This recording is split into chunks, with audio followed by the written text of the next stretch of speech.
NBA, the Mavericks are firing general manager Nico Harrison. In a meeting this morning, sources tell Shams Charania and Tim McMahon Harrison has been under fire since orchestrating the stunning Luka Doncic trade on February 2nd. Shams Charania joining us right now. And Shams, just really big news coming out of Dallas. What more can you tell us about what's happening out there? So this morning, Patrick Dumont, Mavericks ownership, they made the decision to fire Nico Harrison. And Nico Harrison was informed around 9:15 a.m. that he would be meeting with Patrick Dumont, the owner, at 10 a.m. Central Time. And that meeting was set for him to be fired and let go.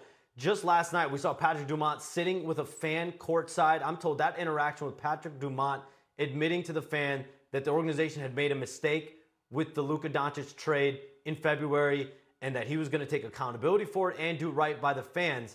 And so a day later, he's made the decision to fire Nico Harrison. And this is the Mavs essentially doing right by their fans. There's been such a public outcry internally in Dallas there. As soon as they traded Luka Doncic on February 1st in the late night hours on that Saturday night. And at that time, though, it is important to note there was full alignment in that organization from ownership to Nico Harrison, to his staff, to Coach Jason Kidd. There was alignment on the potential of trading Luka Doncic. Then it was Nico Harrison, obviously, whose decision it was, whose idea it was, who made the pitch, who made the efforts to trade Luka Doncic, and that's what he got done for Anthony Davis. And at the crux of all this is Anthony Davis has missed the last 6 games with a strained calf. And since he's been in Dallas, we have not seen Anthony Davis play on the floor for extended periods of time. Of course, when Nico Harrison made that trade, it was with the vision of him on the floor with Kyrie Irving, with a deep unit up front. We never saw that come to fruition under Nico Harrison. You can blame health, but you knew what you were trading for at a guy over 30 for a guy in their prime. Shams, I got several questions, so I'm going to need your answers to be just a touch shorter because I got some information I need to get from you, my brother. First of all, you just let me know. First of all, when you have this owner, Patrick Dumont, right, you say that he said to the fan he's accepting accountability. Is this a scapegoat move on his part, saying that it really wasn't us, it was Nico Harrison that did it? Or is he truly owning the fact that, yes, this was us, and we compelled Nico Harrison to do this? Who was the person that insisted Luka Doncic needed to go? Stephen A., it was Nico Harrison. It was Nico Harrison's decision. It was Nico Harrison's pitch. It was Nico Harrison's idea to trade Luka Doncic. But, of course, any move that gets made, Stephen A., you know, if a general manager at any level is making a trade, it is with the blessing and the sign-off of ownership as well. Now, it might have taken Nico Harrison days, weeks to get Patrick Dumont on board, but after the Mavericks made it to the NBA Finals in 2024, I'm told that's when the Patrick Dumont-Nico Harrison relationship, that was the strongest it's ever been. That's when Patrick Dumont, what I'm told, he looked at Nico Harrison as a basketball savant, as someone that when Nico Harrison speaks, when he has an idea, it's basketball gospel. And so when Nico Harrison came to Patrick Dumont with that concept, there was alignment there. Eventually, there was alignment within the front office, alignment with the coach, and that's when you see this transaction take place. How much is Luka's performance in L.A. right now averaging 37, 9, and 9, and the Lakers winning without LeBron James factored into this decision being made? It's hard not to look at everything Luka Doncic is doing too. And there's no doubt, Mavericks ownership, whether it's Patrick Dumont, Rick Welts, they're all paying attention to what's going on with Luka Doncic. And the fact that Nico Harrison essentially traded away Luka Doncic before he was eligible for the Supermax. So they had all come to an agreement that they were not going to pay Luka Doncic the Supermax, that the best prudent move financially is to move him. And that's what they ended up doing. But you're seeing Luka Doncic play now, and he is fully deserving of whatever Supermax contract he was worth last year that he ended up signing with the Lakers. And that is the mistake that Patrick Dumont is accepting. That's the mistake that he's beginning to essentially start the process of doing right by the fans and owning up to the mistakes. And that starts with firing the person he believes and who Mavericks people believe was responsible for coming up with the decision.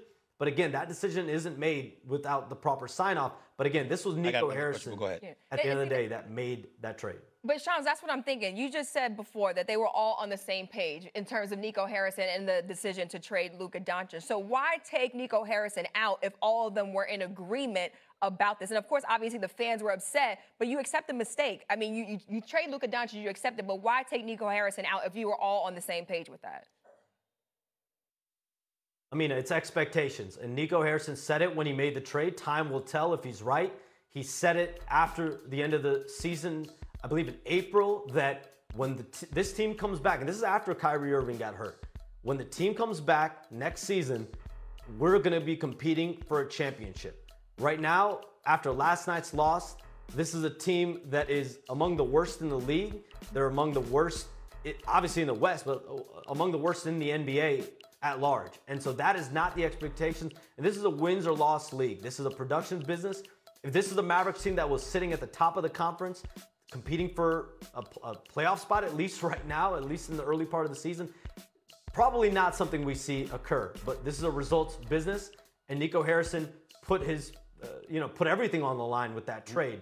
And the results speak for themselves. How bad does this look for Anthony Davis? And I preface it by saying this, Shams. I said before that if you're Anthony Davis, you need to understand this trade is perceived as not happening if it were not for you. That once Anthony Davis arrived in Dallas, the way he played in that very first game as a Dallas Maverick, in that first half, that's the guy that has to be there all the time. And obviously he got hurt in the second half of that very first game, missed games after that. They crawled into the post, into the play-in and all of this other stuff. This year he's already missed 6 straight games. This is a disaster because Luka's on the court doing his thing, and Anthony Davis ain't even on the court because he's more hurt than healthy. And I think that one could easily argue that the status of Anthony Davis plays a role in costing Nico Harrison his job.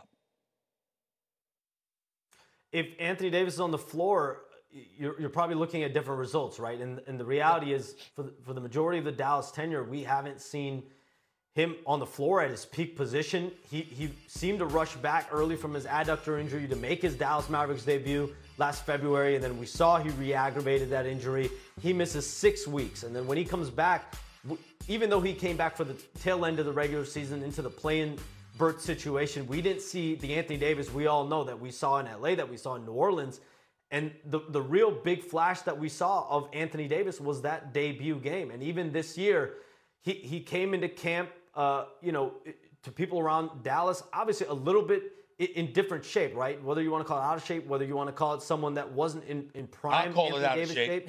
But the reason for that is, Stephen A., but the reason was he went through detached retina surgery in the summer. He wasn't eligible. He wasn't able to have any activities in the offseason for a period of 6 to 8 weeks. So any player that takes 2 months off from the offseason, it's hard to assume that they're going to be in shape. And so the irony of all this is Luka Doncic was traded last February when he was dealing with a calf strain, coming back from a calf strain, and there was concern there about his conditioning and his shape.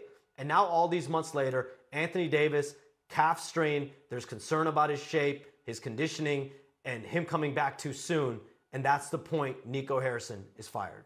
Yeah, just big residual effects off of that Luka Doncic trade from back in February. You don't trade a 26-year-old superstar. Me personally, I hold ownership most responsible because nobody's going to convince me that the biggest incentive for them is that they didn't want to give Luka Doncic the supermax, and they wanted to be on the cheap side, and it's cost them one of the greatest, biggest superstars in the world. Yeah, you're not going to replace Luka on that team. Shams, thanks so much for breaking down and all that insight right there. All right, coming up after the break, Stephen A. is dropping his top 5 teams in the NFL. Jeff and Canty will be handing out grades. Remember, it's fluid, guys. It's fluid.